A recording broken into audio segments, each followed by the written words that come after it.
It is great to welcome you to Witchapalooza. Thank you. This is Kristy Swanson. She's one of our VIP guests here today.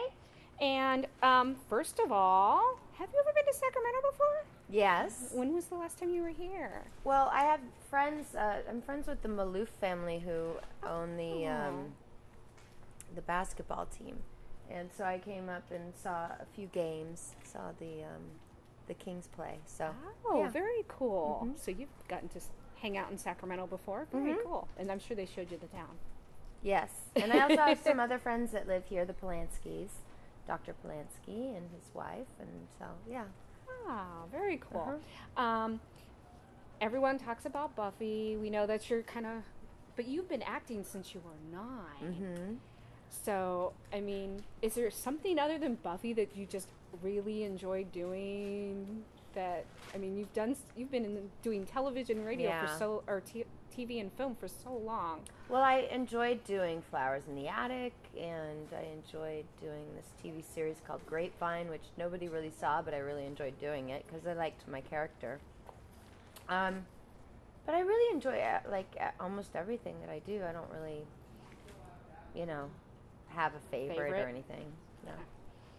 Yeah, because I mean, we know vampires are our in thing, so of course everybody talks about Buffy, and you got to work with a lot of really cool people. Was there anybody in particular you really enjoyed working with on that? On Buffy? Yeah. Oh my God, the whole cast was amazing. I mean, we had, I just absolutely loved and adored Donald Sutherland. We were very close and got along very well. And Luke Perry as well. And, oh my God, Paul Rubens, I mean, everybody had a great time on that movie. So that's great. Since you have gotten to go from film to TV very successfully, because a lot of people, that's a hard thing to do. Do you prefer one to the other?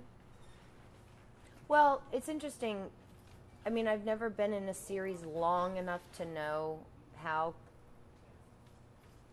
I mean, I guess in my brain tells me that, oh my God, if I had to play the same character for 5 years in a row, it might be so boring, after a certain amount of time. But it is true that with a film, there's sort of like this light at the end of the tunnel, and when you're done with that role, then you can let it go and move on to the next, and a new story, and a whole new look, and a whole new thing. It's a fresh thing. So I don't really know if I have a preference. I mean, I did do a series, Grapevine, and I felt like I could have played that character for 10 years in a row. I wouldn't have cared. I just loved the character. So it doesn't really matter to me either way. No.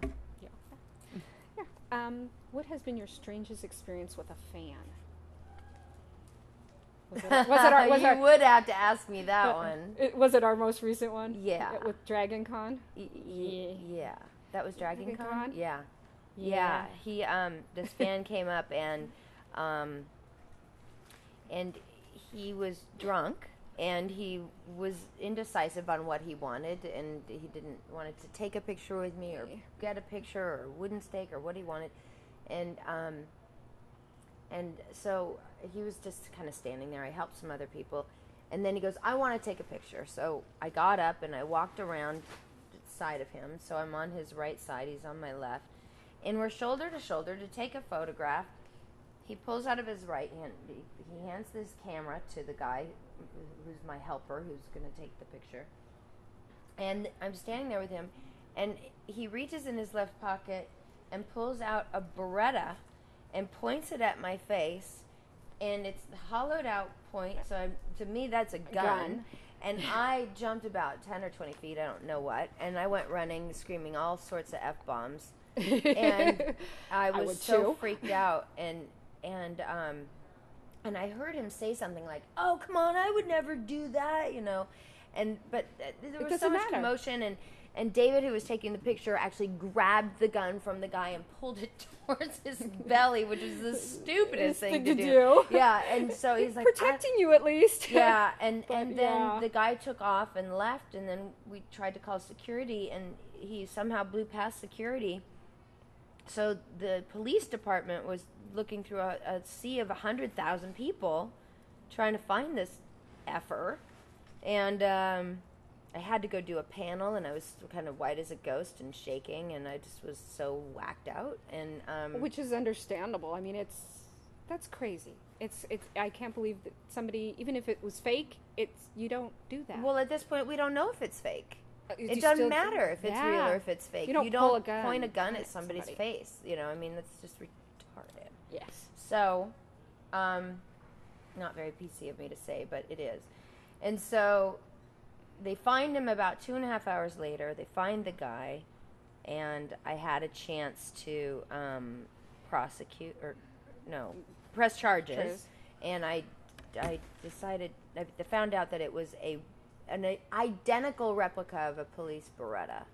And the cops said that if they had been standing there and saw him pull it out, they would have shot him right then and there. See, that's because there was no orange tag on it. It was a hollowed out Yeah. barrel and all this stuff. So, I mean, I've worked with I'm a glad lot you're of guns. Yeah, I know. I've worked with a lot of guns in my career and shooting them, and rubber guns, plastic guns, real guns, the whole thing. So, I mean, I kind of know what, but obviously I didn't. No, What a jerk. He was such a jerk. Yes. But I didn't press charges because then I would have had to go back to Atlanta and go through a trial and all at my expense. And I'm like, just put the fear of God in him for me. Hold him for a couple hours and just scare the crap out of him. Yeah. So that's what they did. Yeah. But you've never is that the first time that anything like that ever happened? Yeah. Wow. Yeah. You've been in this business a long time, so that's actually good.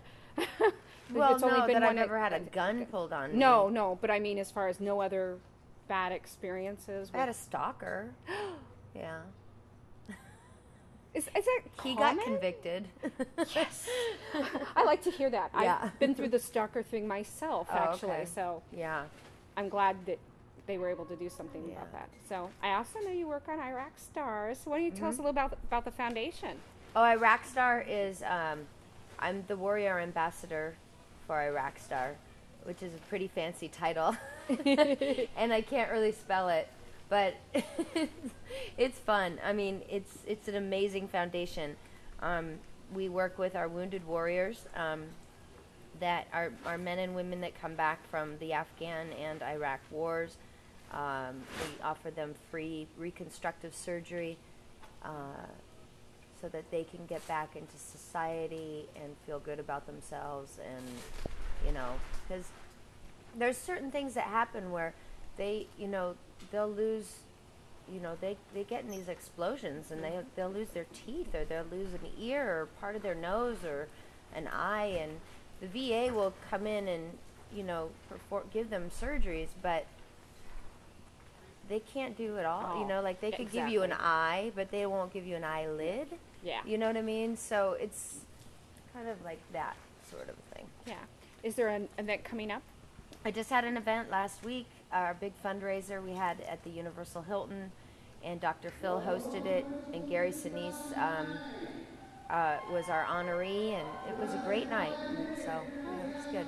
Yeah. Well, it sounds like we have to wrap up. They're talking over the top of us. Okay, we gotta go. We gotta go. Thank you so much for being here. All right, thank you. Thank you.